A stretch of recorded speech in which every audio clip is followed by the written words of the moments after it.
Inicia el rally de verano en la bolsa, pues aquí Carson, según la estadística, nos dice que es común que esto suceda en los años de elecciones. De hecho, los meses donde tenemos 3 rendimientos positivos consecutivos es en junio, julio y agosto. Esto ha sucedido desde 1950 hasta el año 2023 en cada elección que ha habido en los Estados Unidos.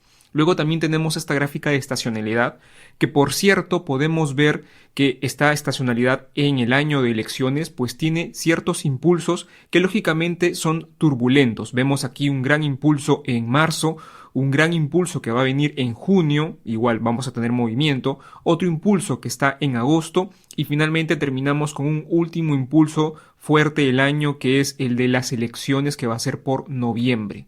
Entonces, vamos a ver si toda esta estadística pues se llega a cumplir o no.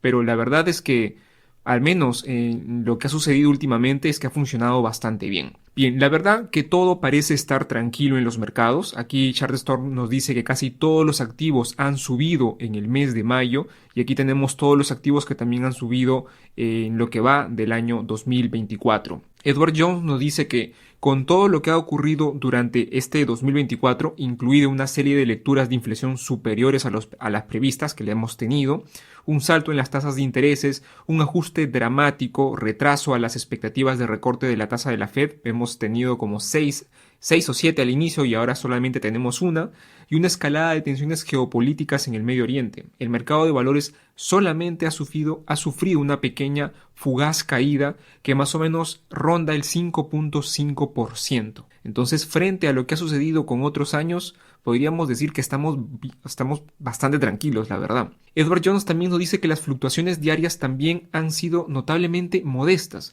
y el mercado de valores experimentó solamente un día durante este 2024 con un movimiento del 2% o más, que esto ha sucedido de hecho de forma positiva, que solamente hemos tenido un dato. Pero miren la diferencia de esta data con años como el año 2020 o el año 2022, una locura. Entonces estamos ahorita en un año más tranquilo, aunque no lo parezca. Bien, sorprendentemente pues las acciones de servicio público han tenido el mejor rendimiento en este año. Esto de aquí es una sorpresa posiblemente para muchos, pero no señores, no ha sido la tecnología lo que ha rendido más este año. En términos de sectores, el mejor rendimiento lo han tenido pues aquí las utilities, las empresas de servicio público. ¿Quiénes le siguen? Las empresas de comunicación.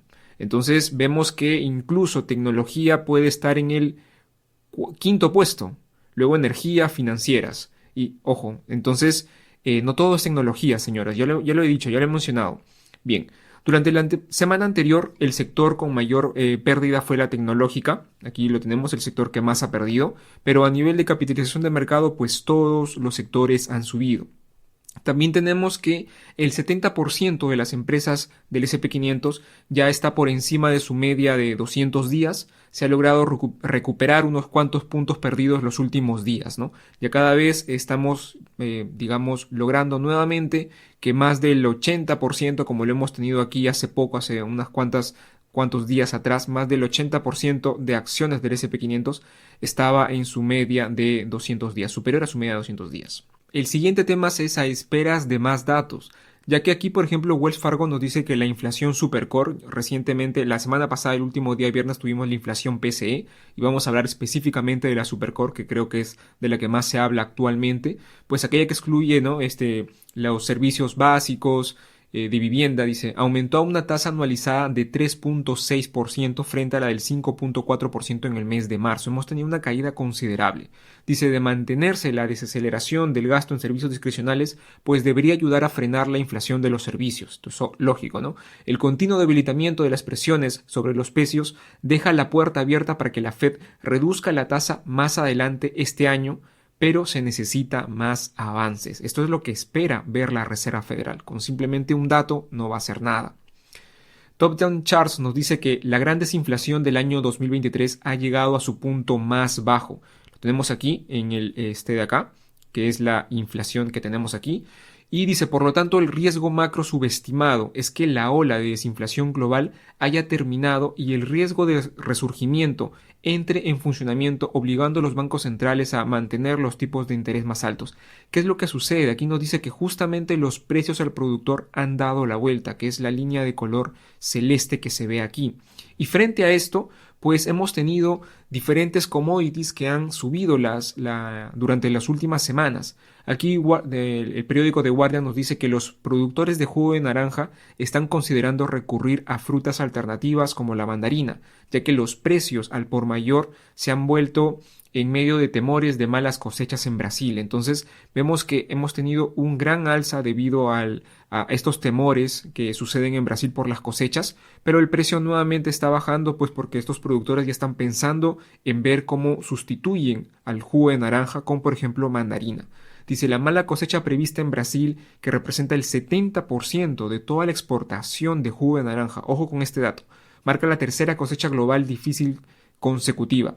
Además de los problemas de Brasil, dice, Florida en los Estados Unidos se ha visto afectada por una serie de huracanes y la enfermedad de Greening, que se transmite por insectos chupadores de savia y amarga fruta del árbol. Bueno. Luego tenemos también aquí la cocoa, que sabemos que ha tenido un rally increíble desde inicios de este año 2024. Bueno, aquí nos dice que los precios volátiles del cacao ven un aumento en las compras de pánico por parte de la industria del chocolate. Vemos que este precio pues ha comenzado a bajar y la última subida se debe a justamente que la industria chocolatera pues se ha vuelto, está en pánico y ha decidido hacer compras, ¿no? Y aquí, por ejemplo, esta empresa, Lot Wellfood, el principal fabricante de chocolate de Corea, planea aumentar los precios de 17 de sus productos, un 12%, pues debido a estos temas del costo del cacao. Y por otro lado, también tenemos que el índice de contenedores del dairy aumentó un 4%, ubicándose en $4.226. Actualmente, el precio compuesto de todo este índice ha subido un 151%, que lo tenemos aquí en un año. La última semana fue del 4% y aquí tenemos otras fechas también de este índice. Ojo con este precio de los contenedores, que finalmente todo lo que estamos viendo aquí, señores, es inflacionario. Luego tenemos también que las tasas hipotecarias pues han vuelto a subir, esta vez al 7%. Pero por otro lado podríamos tener cierta calma, al menos en el ámbito laboral.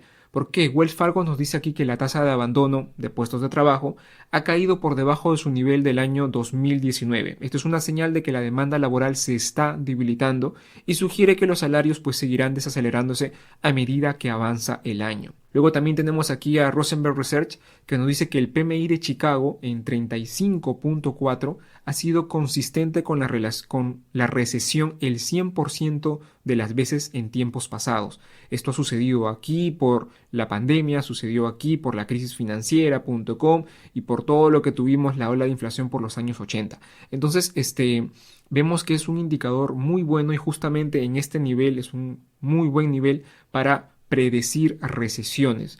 Esto también podría ser positivo para la inflación, lógicamente. Luego tenemos aquí que el FDIC nos dice que las pérdidas de valores no realizados en el sistema bancario volvieron a aumentar en el primer trimestre hasta los 517.000 millones de dólares. Es un ligero aumento, pero poco a poco estamos viendo que estos vencimientos de todos estos papeles de aquí pues se han ido venciendo y lógicamente estas tensiones se van reduciendo, se van tranquilizando. Sin embargo, debemos recordar la enorme cantidad de dinero que hay en fondos monetarios. Ese dinero pues tendrá que ir a algún lugar en algún momento, pero por ahora pues todo está tranquilo y no se realizan movimientos. Y aquí Apolo nos dice cómo puede aumentar la cantidad de dinero en las cuentas de mercado monetario mientras el mercado de valores sube al mismo tiempo. ¿Por qué sucede esto? Pues nos dice primero que los extranjeros están comprando agresivamente activos riesgosos como el crédito debido a los mayores rendimientos y a una mejor perspectiva económica estadounidense frente a sus pares Europa, Japón, China y mercados emergentes. Y otro punto es también que la historia de la inteligencia artificial está impulsando las acciones y el crédito sin importar la tasa de interés en las cuentas de mercado monetario. Entonces no le interesa esto, pues como está todo el tema de la IAL, se sigue metiendo plata a las acciones. Bien. Todavía hay mucho dinero, nos dice que hay 6 billones de dólares aquí en los mercados monetarios, en fondos de mercado. Dice que pueden usarse para comprar crédito público, privado, capital público o privado. En Estados Unidos, la probabilidad de una rebaja de tasas para este 2024 cada vez se ha venido alejando. Según el CME Group, pues la próxima rebaja de la Reserva Federal estaría para la reunión de septiembre, del 18 de septiembre. Ya lo hemos dicho en videos anteriores, hemos hablado de este punto. Por otro lado, tenemos también que el Banco Central Europeo, el Banco Central de la Unión Europea, pues puede tener una historia totalmente distinta. Wells Fargo nos dice que creemos que el Banco Central Europeo reducirá sus tipos oficiales, recortará 25 puntos básicos en su reunión de junio, que es esta semana, a medida que las tendencias de la inflación bajen y las perspectivas de crecimiento sigan siendo moderadas. ¿Dónde invertir ahora? Es nuestra siguiente sección. Primero aquí tenemos a Variant Perception, que nos dice que las acciones menos concurridas y menos caras son mejores. ¿Y qué tenemos aquí? Esto se ubica en este cuadrante de aquí donde tenemos, por ejemplo, a China, tenemos a Small Caps de China, tenemos en general todo lo que es Asia emergente. Ojo aquí también con las acciones de agricultura, todo lo que estamos viendo aquí, ojo, son equities, son acciones de Brasil, que ya lo hemos visto varios videos atrás, era una alternativa muy interesante Brasil por la tendencia a largo plazo que presentaba, ya lo hemos visto, y bueno, son este cuadrante que está aquí. Macro Micro nos dice que las diferencias económicas entre China y la India se reflejan desde hace mucho tiempo en sus mercados bursátiles. Hemos visto pues aquí que el mercado de China está cayendo, mientras que desde el año 2008-2009, desde la crisis financiera, la India, pues el índice de la India, pues no ha dejado de crecer, ¿no? Aquí nos dice que China, que durante mucho tiempo ha decepcionado a los inversores para estimular el crecimiento, enfrenta actualmente problemas estructurales. Solo sabemos como la disminución prolongada del crecimiento de la inversión, una menor demanda del mercado inmobiliario y una menor eficiencia de las políticas. Esto explica por qué a largo plazo, pues el mercado de valores de China ha perdido impulso y ha alcanzado nuevos máximos desde el año 2008. En contraste, el consumo interno estable, el cambio de la cadena de suministros y las políticas fiscales gubernamentales expansivas de la India están inyectando continuamente impulso de crecimiento y vitalidad a esta economía emergente, impulsando su mercado de valores a nuevos máximos en el largo plazo. Increíble lo que pasa en la India. También lo hemos hablado aquí en el canal de Ingenio Inversiones. Macromicro también nos dice que la liquidez bloqueada, que incluye aquí todo lo que tenga que ver con depósitos corporativos, depósitos de los hogares y depósitos fiscales, no fluye aún para aumentar el financiamiento social, la demanda de financiamiento del mercado, cuánto pide el mercado de dinero y la voluntad que tienen pues las entidades a otorgar préstamos. Esto significa que los fondos permanecen en depósitos y no se usan para consumo o para inversión. Aún persisten las necesidades de abordar los desafíos estructurales de China a largo plazo, es lo que indica Macromicro. Vemos aquí, esta parte de aquí vendría a ser la liquidez que se bloquea, ¿ya? Y la parte de aquí de color rojo pues viene a ser ese financiamiento social que lo ha denominado aquí Macromicro. Un punto que tiene China a su favor a largo plazo es que la proporción de metales clave para baterías controladas pues está en China, ¿no? Cobalto el 75%, litio el 67%, níquel el 58%. China es un país muy rico en tierras raras para componentes muy específicos y creo que por ahí, si es que se impulsa eso, podría darle un crecimiento. BlackRock dice, normalmente cuanto más rápido crece una población, más rápido crece la inversión de capital. Surgen oportunidades cuando la inversión no ha seguido ritmo de crecimiento. Dice, los mercados emergentes como Arabia Saudita necesitarán más gasto de capital para respaldar a su creciente población en edad para trabajar. Y los mercados desarrollados están implementando medidas para ayudar a compensar este estancamiento o incluso para, apoyar a la reducción de la fuerza laboral. Y países como Corea del Sur están invirtiendo en automatización impulsada por inteligencia artificial para contrarrestar esta inversión en capital. Vemos, por ejemplo, aquí que estos países, por ejemplo, como Arabia Saudita, tienen una población en crecimiento y así como tienen una población en crecimiento, pues hay más inversión que también está en crecimiento. Lo vemos aquí en países como Arabia Saudita, como Indonesia, como la India, mientras que el resto de países, pues como Estados Unidos, por ejemplo, está aquí, ¿no?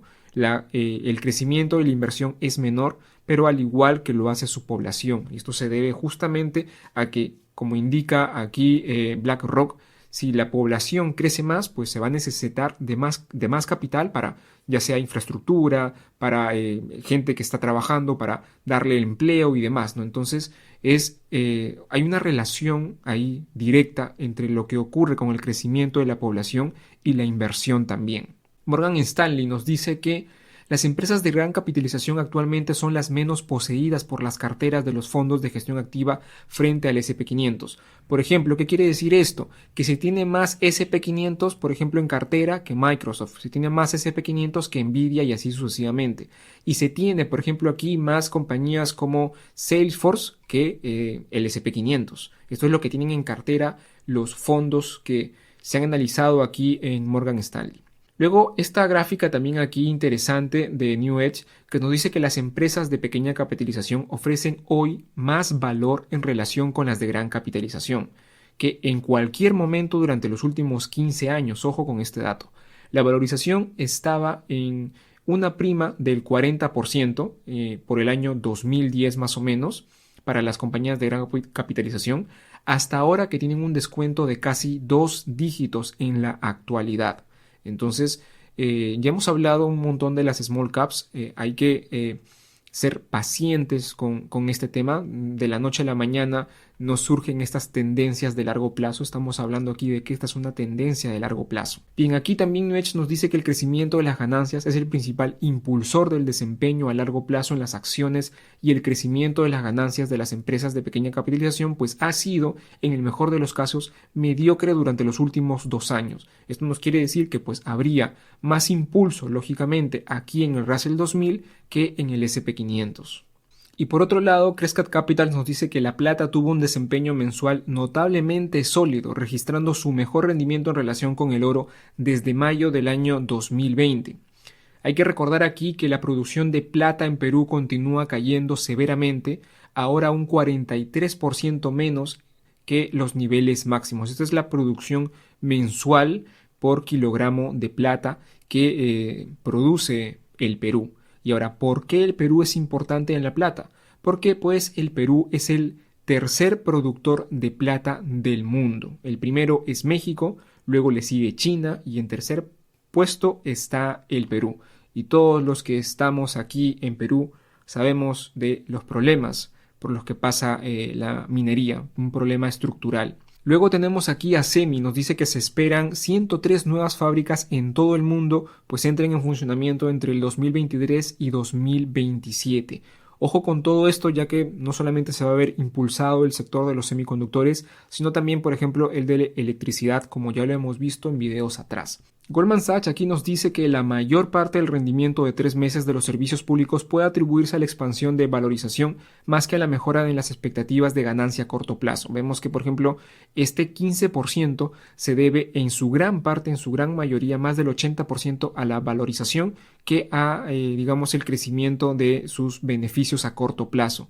Versus lo que ocurre con el S&P 500, aquí tenemos un CAPE weight, versus el 81% se debe simplemente a las expectativas de ganancia en el corto plazo y solamente el 19% se debe a, de verdad, una expansión en la valorización del S&P 500. Goldman Sachs también nos dice aquí que el mayor número de pasajeros de todos los tiempos pasó por los puntos de control de la TSA en los aeropuertos de los Estados Unidos el fin de semana pasado. Ojo con las compañías relacionadas.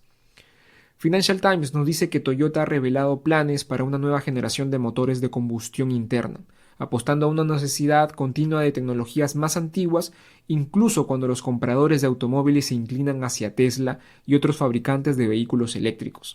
Nos dice que aquí que el compromiso de Toyota con la tecnología de motores de combustión interna se produce en un momento en que las ventas de automóviles totalmente eléctricos se ha desacelerado debido a preocupaciones sobre los costos y las redes de carga insuficientes que tenemos actualmente. Eso ha provocado un auge en la demanda de autos híbridos, y esto se ha podido ver aquí en las ventas de autos híbridos que ha tenido Toyota en los últimos años. Nos dice aquí que eso ha provocado un auge en la demanda de híbridos, lo que ha llevado a los rivales globales a aumentar la inversión en los modelos que combinan baterías y motores de combustible. Dice, los nuevos motores que va a traer Toyota serán entre un 10 y 20% más pequeños y permitirán una mayor potencia cuando la combinación sea con baterías. Se espera que se utilicen primero en coches híbridos y luego en híbridos enchufables.